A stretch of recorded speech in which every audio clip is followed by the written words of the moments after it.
From Neon Falcon, the developer that presents us with yearly releases since 1983, comes the 11th game in the Legend of Heroes sub-series Trails, The Legend of Heroes Trails Through Daybreak. The game was in active development through 2020, got revealed on December 17th, and released in Japan in September of the following year, while the West had to wait until summer of 2024. Daybreak is not only the first game in the Calvert arc, it is also supposed to be somewhat of a fresh start for the series in general. And on the first look, that fresh start looks fantastic, with beautiful versatile cities ranging from the Middle Eastern or East Asian inspired cities and European looking towns to beautiful landscapes, forests and even underground labyrinths. On top of that, in contrast to the first two Cold Steel games, the character models look amazing and even NPCs have much higher level of detail than in previous titles. But my absolute highlight are definitely the new combat animations, where even the most basic moves are actually looking amazing, something I would really like to see in other games. Underlined is every part of the gameplay, with a soundtrack by Yukihiro Jindo and Mitsuo Singa, that shines especially in the boss fights during the end of the story. Speaking of the gameplay, that is divided into combat and storytelling or exploration sections. The exploration or story sections are often very dialogue heavy. You mainly spend time here looking for clues, completing side quests, talking to NPCs, or just watch one of the many cutscenes in the game. And here Falco made a design choice that I don't really understand and like. Because in the cutscenes you often run into situations where characters stop being voice acted mid-conversation, or in some situations one character is voice acted and others aren't. And that really is a big immersion breaker, and makes some scenes lose their impact and feel unnecessarily cheap. Anyway, coming to the combat. Here Falco made some significant changes compared to older iterations. The biggest would be the expanded role of action combat, new to Trails Through Daybreak. Here you can simply fight and defeat enemies if you wish to, or only weaken them before you engage in combat, which in most cases has to be done by you, so enemies may damage and attack you, but are unable to put you in a disadvantage through an ambush like before, unless the character leading the party gets damaged while being below 40% of HP, then the battle will automatically start with a disadvantage. Now before you even get into battle, there are quite a few things that you will have to set up to raise your chances of success, like your items, that are nothing like you haven't seen before in other RPGs, like healing or mana potions for example. Then you have your different types of equipment like armor, boots, or up to 2 additional items granting bonus stats and resistances to status effects. What I really like here about the Trade series is that every character has a unique weapon type only for them, with individual upgrades as well. The final thing to set up is the new 6th generation of augment, the Cypher, which stands for External Interface for Post-Human Activation.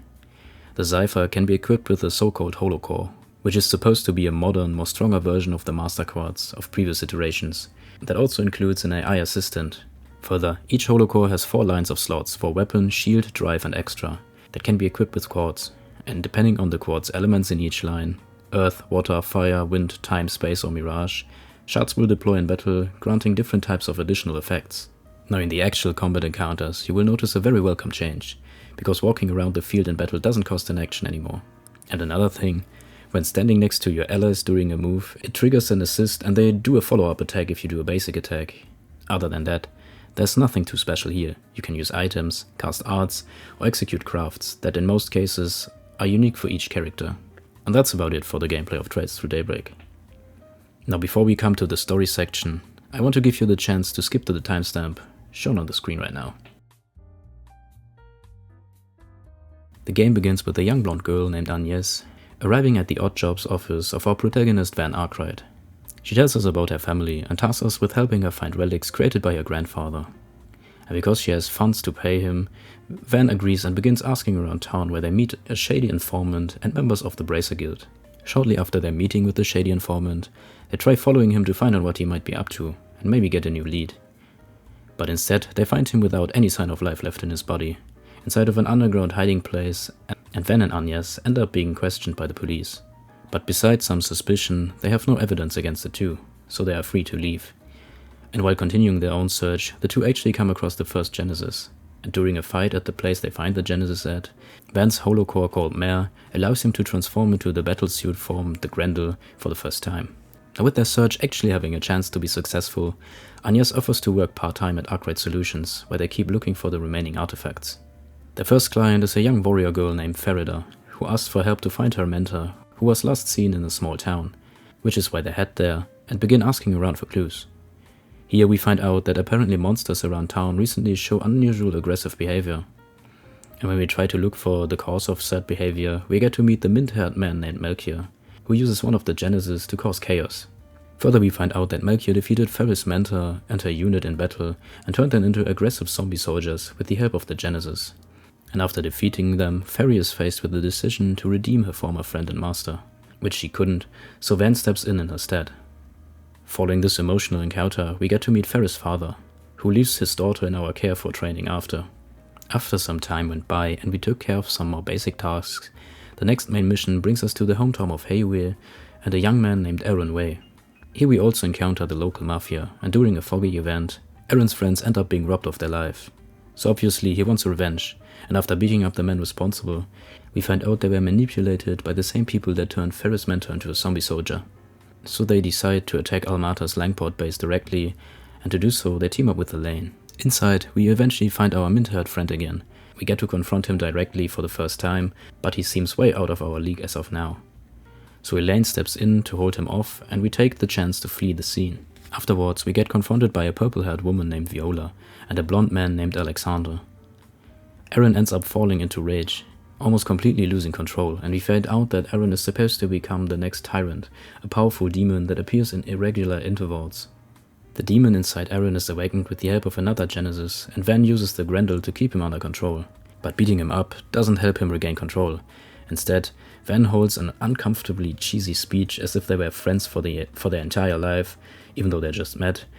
Aaron fights the Tyrant in his head, and finally regains control of his body and mind. Afterwards, it's revealed that the town's elder worked together with Armata. A group of people, including the elder's son Elaine and a mysterious woman named Jin, appear to take over the control of the situation. Back at Arkwright Solutions, Aaron joins the team despite Van not being a huge fan of the idea. Next up, they make their way towards a Middle Eastern-looking modern city, where they are tasked with finding out who is threatening a young actress named Nina, attending a film festival. Here, while investigating, they are introduced to the dancing siblings Sarah and Shahina, the movie director Salvatore Grotti, and the temporary party member Rizette, who works for the security company associated to Van. Things get more and more chaotic the closer we get to the day of the festival, as Sharina, who is supposed to take part in the festival, disappears. Further, the locals begin to get more and more aggressive, like a group of men harassing the sisters while performing in the street, which our party suspects is due to manipulated orbal vapes. As it turns out, the vapes and the disappearance are both linked to the film studio's president Dylan. When Van and the others find out about him, they lure him into a research facility below his company by pretending to be police investigators looking for him. Down there, they are joined by Fee, who also came to the conclusion that Dylan was the one pulling the strings. They fight their way through the lab until they reach the man himself, but instead of giving up, he lets another machine attack the group and heads through a back door himself. Here he runs into Melchior, who takes him out of the picture as he is no longer of use to Armata. Van and his team finds the deceased culprit, and luckily Sarah is safe as well. With that behind them and the police investigating the crime scene, everything seems back to normal before the day of the festival. They even got some time to relax before, and even at the parade itself everything goes smoothly, until Shahina puts on a mask and the drug from earlier is activated, making everyone affected go berserk.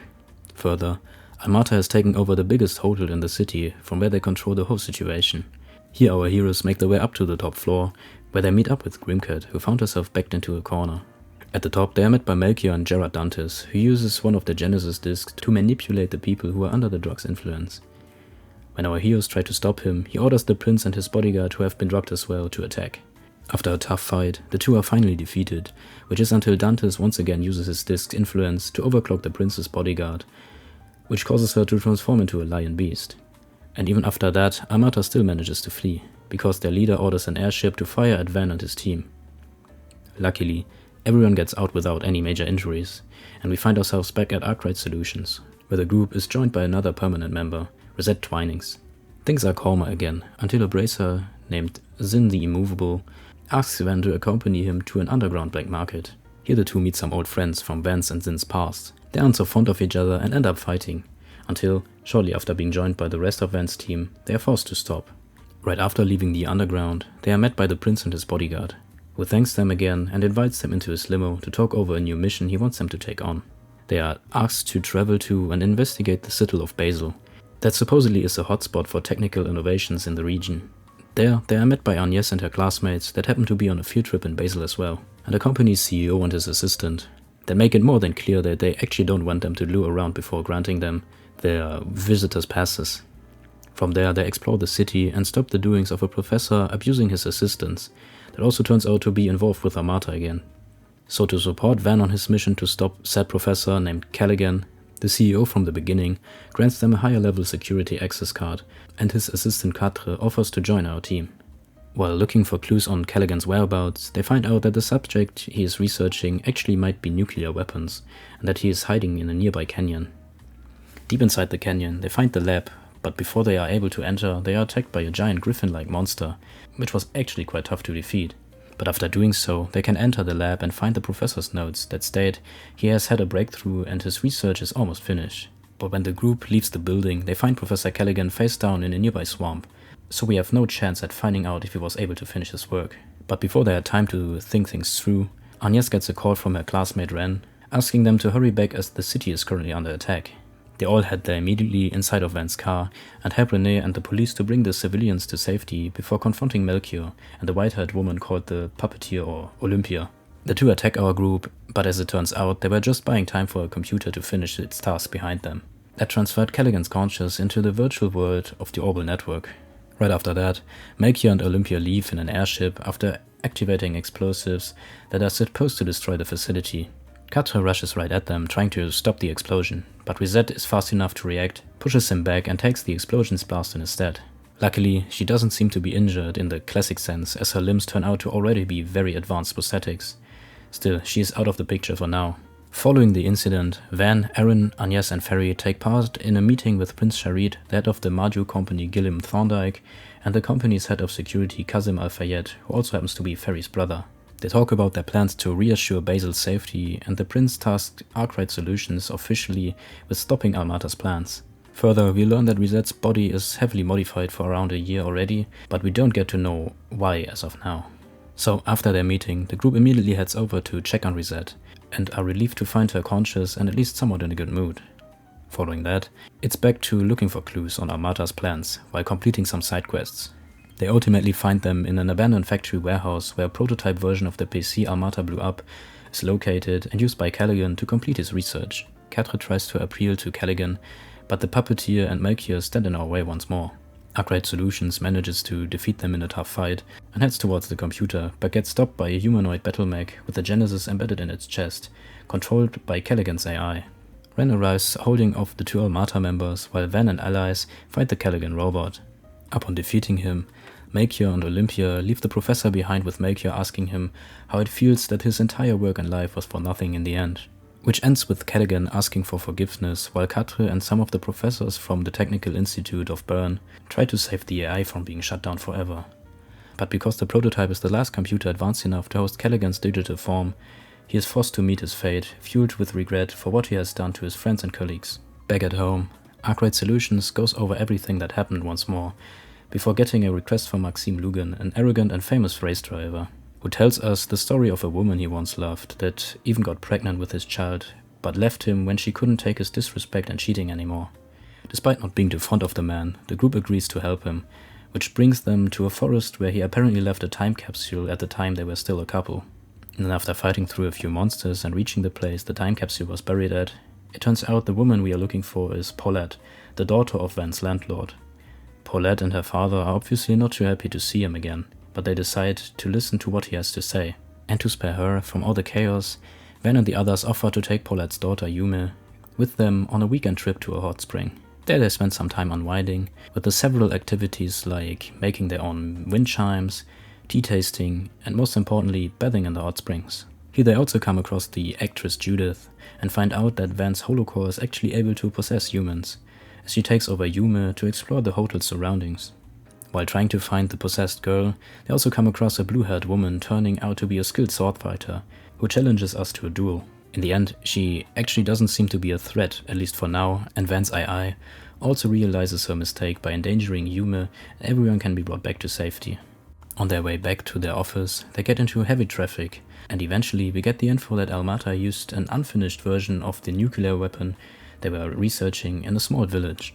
Through a short cutscene, we find out that one of our allies, the journalist Dingo, has been inside the village at the time of the attack. He actually confronted Almata and managed to take and upload some pictures of the device that has been detonated.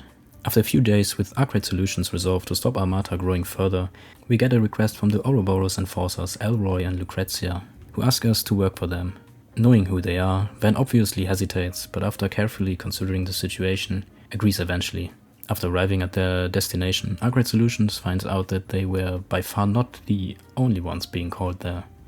All around the city are members of literally every faction imaginable, including people like Ferry's brother, or bracers like Elaine and Fee. And the reason for that turns out to be that Almata plans to organize a Battle Royale tournament, where teams including us are supposed to fight each other to gain access to the next round, with the final prize being a chance to face Almata themselves. They planted nuclear weapons below the city, holding thousands of people hostage.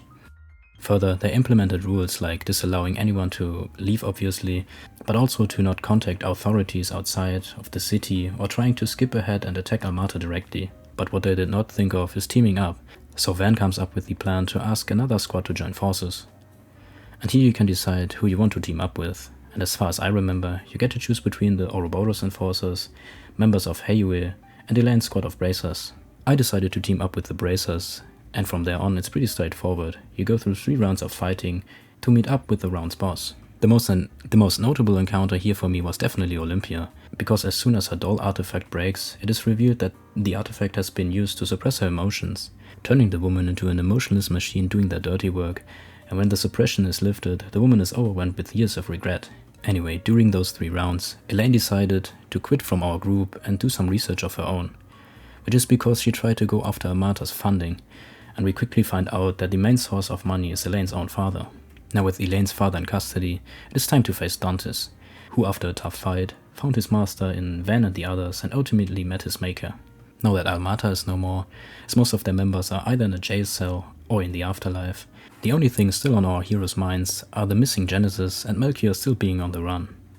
But before Van and the others have time to think about that, they take some time to celebrate their victory at the restaurant below Arkwright Solutions headquarters, which is followed by another load time where we get to do some side quests, and while doing that, keep looking for the missing Genesis. And besides coming across some demons, everything seems to go smooth, and the city where Arkwright Solution is located is preparing for a festival, until suddenly, a strange force causes time to freeze for most people, with the only exception being everyone involved with Van's mission throughout the game. We quickly find out that the one behind all of it is Melchior, who uses the power of the last Genesis to control time with the help of demonic structures.